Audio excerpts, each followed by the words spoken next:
Assalamualaikum. 3, 2, 1. Assalamualaikum. Udah, tinggal.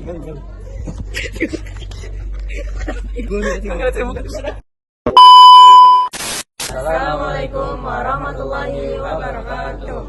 Halo Sobat Jitu, salam bahasa. Salam Literasi. Perkenalkan, saya Aksara Nezira Majurullah dan rekan saya. Perkenalkan, nama saya Siti Khairunisa. Dan saya Siti Mona Munajah. Serta saya Muhammad Putra Mayoneza. Kami dari kelas 12 B2 akan membuat video resensi buku novel yang berjudul Teruntuk Masa Kecil dan Aku di Kemudian Hari, yang isinya ada identitas buku, ada kepengarangan, lalu juga ada sinopsis, kelebihan, kekurangan, serta kesimpulan yang nanti akan kami jelaskan lebih lanjut. See you, selamat menyaksikan. Masuki yang pertama yaitu adalah identitas buku. Judulnya adalah Teruntuk Masa Kecil dan Aku di Kemudian Hari.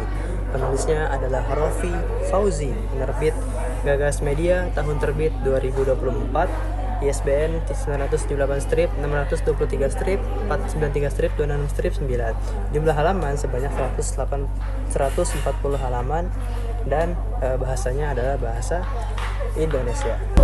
Yang kedua adalah kepengarangan. Rofi Fauzi adalah seorang penulis, konten kreator, dan sutradara film dari beberapa film di Indonesia.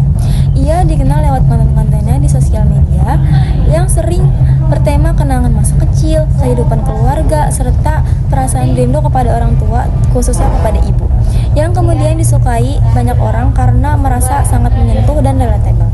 Buku ini merupakan karya pertamanya yang kemudian diterbitkan karena telah mendapatkan respon-respon positif dari orang-orang yang telah melihat kontennya di sosial media. Yang ketiga ada sinopsis. Buku ini merupakan kumpulan kisah reflektif dan naratif yang mengajak pembaca untuk kembali ke memori masa kecil dan melihat bagaimana kita di kemudian hari. Isinya berkisar pada momen-momen sederhana tetapi penuh emosi seperti hubungan dengan ibu dan ayah, rindu pada rumah, dan pengalaman pertama kali jauh dari keluarga saat merantau. Lewat bahasa yang sederhana namun menyentuh, buku ini memicu pembaca untuk mengingat masa kecilnya dan serta merasa bersyukur atas hal yang telah dilalui. Yang keempat adalah kelebihan dan kekurangan. Kelebihannya adalah yang pertama, bahasa yang sederhana dan mudah dipahami, cocok untuk berbagai kelompok pembaca, terutama bagi mereka yang ingin bernostalgia atau sedang mencari bacaan reflektif. Dan yang kedua adalah cerita yang emosional dan relatable, terutama bagi pembaca yang juga pernah mengalami rindu terhadap orang tua atau terhadap masa kecilnya. Dan yang ketiga adalah terdapat halaman aktivitas seperti mengisi kenangan pribadi atau refleksi yang membuat pengalaman pembaca lebih personal dan interaktif. Ya, adalah kekurangan dari buku ini. Ya, terdapat 3 poin atau kekurangan. Yang pertama, cetakan buku kadang mencetak halaman yang agak kabur atau tidak konsisten pada beberapa bagian atau halaman menurut para pembaca yang kami temukan. Yang kedua, tidak berwarna yang bisa membuat tampilan kurang menarik bagi sebagian pembaca, terutama jika dibandingkan dengan buku-buku ilustrasi lainnya. Dan yang ketiga atau yang terakhir, fokus pada kenangan masa kecil mungkin kurang cocok bagi pembaca yang belum pernah memiliki pengalaman tersebut, yaitu jauh dari keluarga ataupun merantau, karena beberapa cerita yang lebih mengenal pada suatu masa yang lalu adalah relate terhadap orang yang pernah mengalami pengalaman seperti itu. Teruntuk yang tidak memiliki pengalaman itu tidak relate. Jadi itulah 3 kekurangan dari buku yang kami jadikan sebagai resensi.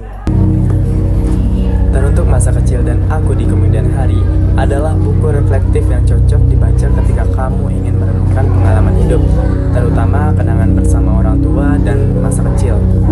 Dengan gaya bahasa yang hangat dan personal, buku ini membantu pembaca mengingat kembali momen-momen sederhana namun bermakna dalam hidup yang sering terlupakan. Meskipun secara tampilan, buku ini akan lebih menarik jika elemen visualnya lebih banyak. Inti ceritanya tetap kuat dan menginspirasi banyak orang untuk bersyukur serta menyayangi orang-orang terdekat mereka. Terima kasih. Sekian penjelasan resensi dari kelompok kami. Kurang dan lebihnya mohon maaf. Wassalamualaikum warahmatullahi wabarakatuh.